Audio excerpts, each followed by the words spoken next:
So Ishmael knows that he has a brother somewhere, but he doesn't have a connection with him. Isaac and Ishmael disconnected. They come together because somebody died. They pull up at the funeral, and two sides of the family been disconnected. And Isaac is grieving because the man laying in front of him is his father. The man laying in front of him, stay with me, the man that taught him how to ride a bike, Isaac is grieving. The man laying in front of him is the man that taught him how to play catch. Isaac is grieving. The man laying in front of him was his role model, his example, who he wanted to be like. Isaac is grieving because he feels the pain of losing somebody you love. Trip on the fact that Isaac doesn't have answers. Isaac is at a funeral of his hero, looking at him in the casket because he'll never talk to him again. Isaac is grieving. Isaac, I could just imagine, it's tough. Isaac is sitting here having to grieve the loss of a loved one. Some of us have been there. We know what it feels like to sit on that front row. Yeah, we know what it feels like to be standing over the body of somebody we love. And all you got is the people that showed up there with you. Here Isaac is grieving because all he has now is memories. And when you lose somebody you love at first, those memories feel like misery. And you don't even want to remember nothing. I ain't ready to remember yet. Still grieving. Isaac is grieving. They're at the funeral.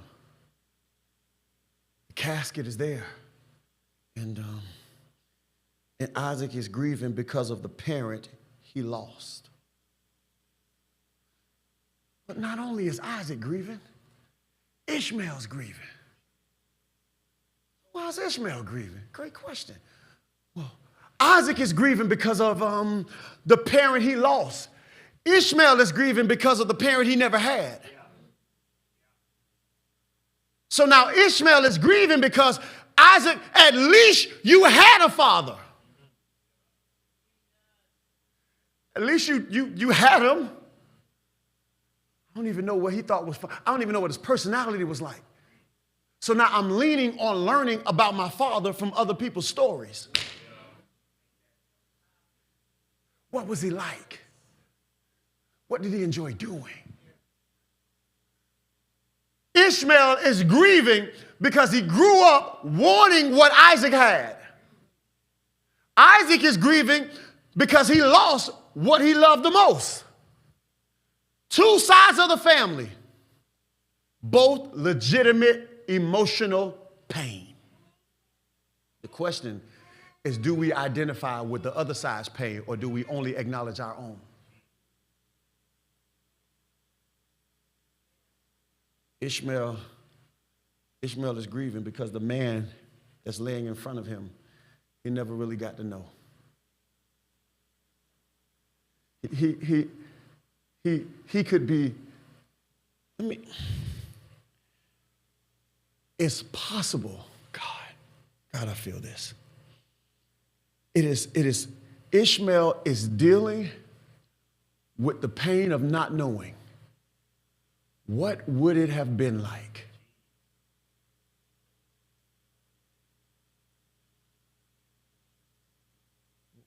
Well, do I have his same personality?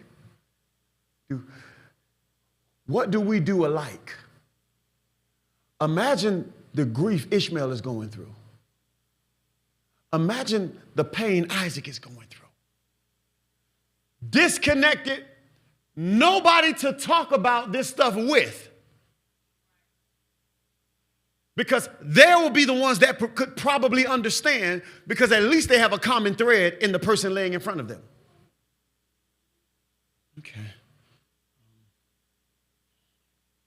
Many of us are still grieving a family member that we feel like we never really got to know,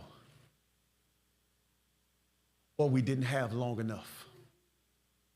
It is in this highly emotional environment, it is in this moment, it is in this environment that Isaac and Ishmael, they are situated in, and they are confronted, watch this, stay with me, they are confronted with an opportunity to disrupt the pattern of the house that Isaac has an opportunity to disrupt the pattern of the house he was raised in.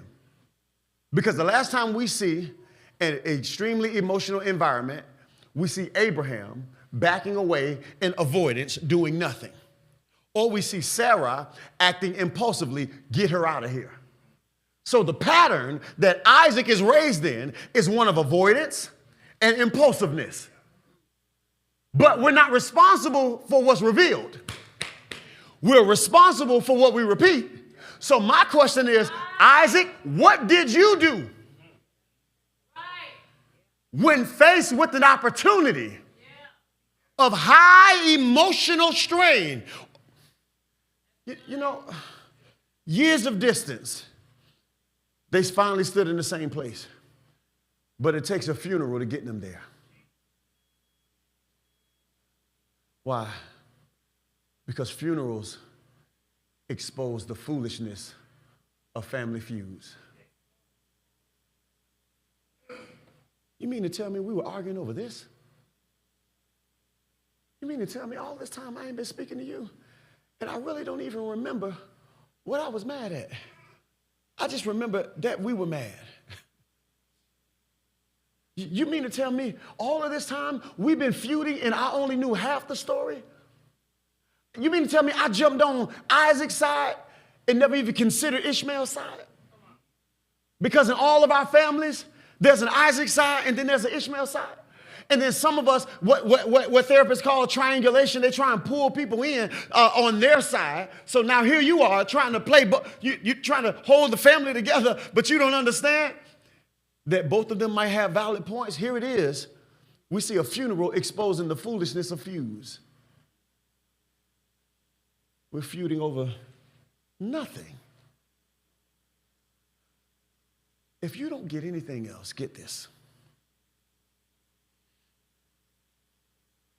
One of the saddest moments in life is standing over someone you loved while standing next to people you don't even speak to.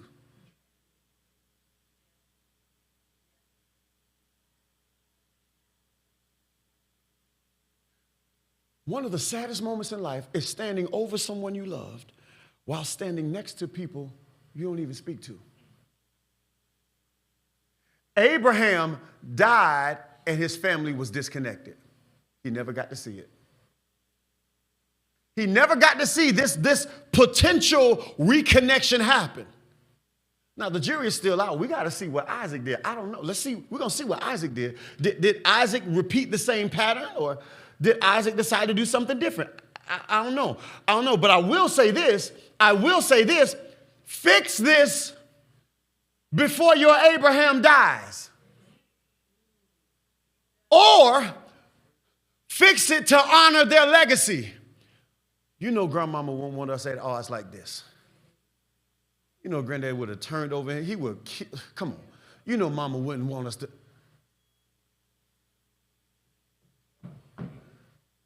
Fix this before Abraham dies. Or fix it to honor their legacy.